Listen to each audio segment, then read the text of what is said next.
Number 5 question is, who are you?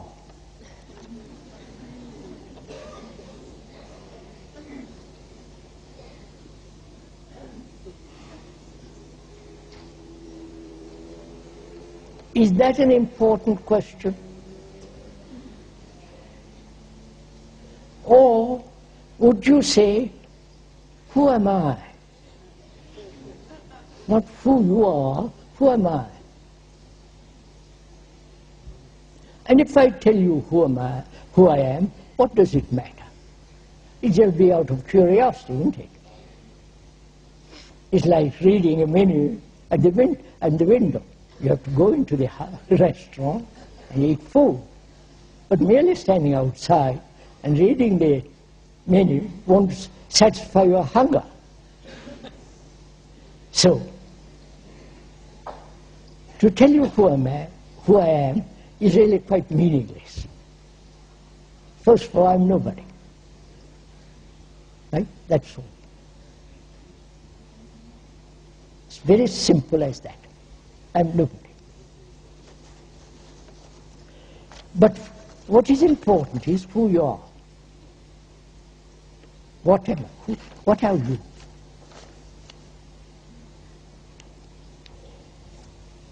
When they ask who you are, in that question is implied, you are somebody very great, therefore I'm going to imitate you. The way you walk, the way you talk, the way you brush your teeth or whatever it is. I'm going to imitate you. Which is part of our pattern, you understand? There is the hero, or the man who is enlightened, or the guru, say, I'm going to copy everything you do. Which becomes so absurdly silly, you understand? Childish to imitate somebody. And are we not the result of a lot of imitations? Right? The religions have said, they don't use the word imitate, but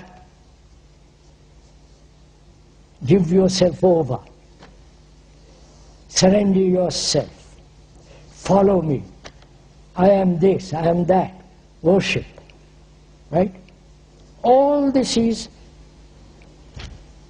what you are. In school you imitate.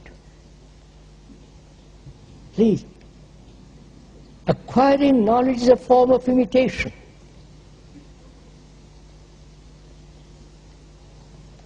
And of course there is the fashion, short dress, long hair, short hair, beard, no. Imitate, imitate, imitate. And also we imitate inwardly. So we all know that. But to find out who you are, not who the speaker is far more important. And to find out who you are, you have to inquire. You are the story of mankind, which is really a very, if you really see that, it gives you tremendous vitality, energy, beauty, love. Because it's no longer a small entity struggling in the corner of the earth.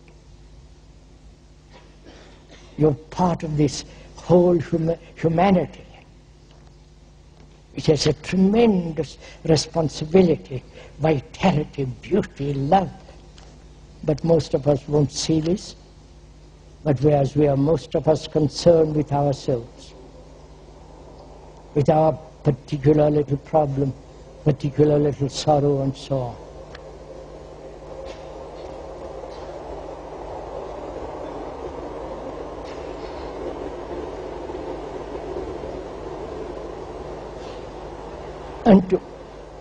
And to step out of that narrow circle seems almost impossible. Because we are so conditioned, so programmed like the computers, that we cannot learn something new. The computer can, but we can't. See the tragedy of it. The machine that we have created, the computer, can learn much faster, much infinitely more than I can, than the brain can. And the brain, which has invented that has become ultra-intelligent machine. Right? Whereas our brain is sluggish, slow, dull, because we have conformed, we have obeyed, we have followed. There is the guru, there is the priest, there is the rich. You follow? And when you do revolt, as the revolutionaries and the terrorists do, it is still very superficial. Changing the pattern of politics, of so-called society. Society is merely the relationship between people. And we are talking of a revolution, not physical, but the psychological revolution in which there is no, at the depth, conformity. We put on trousers because you're in this country, and you put on in India's different clothes. That's not conformity. That's nothing childish. But inwardly, not a feeling of conformity.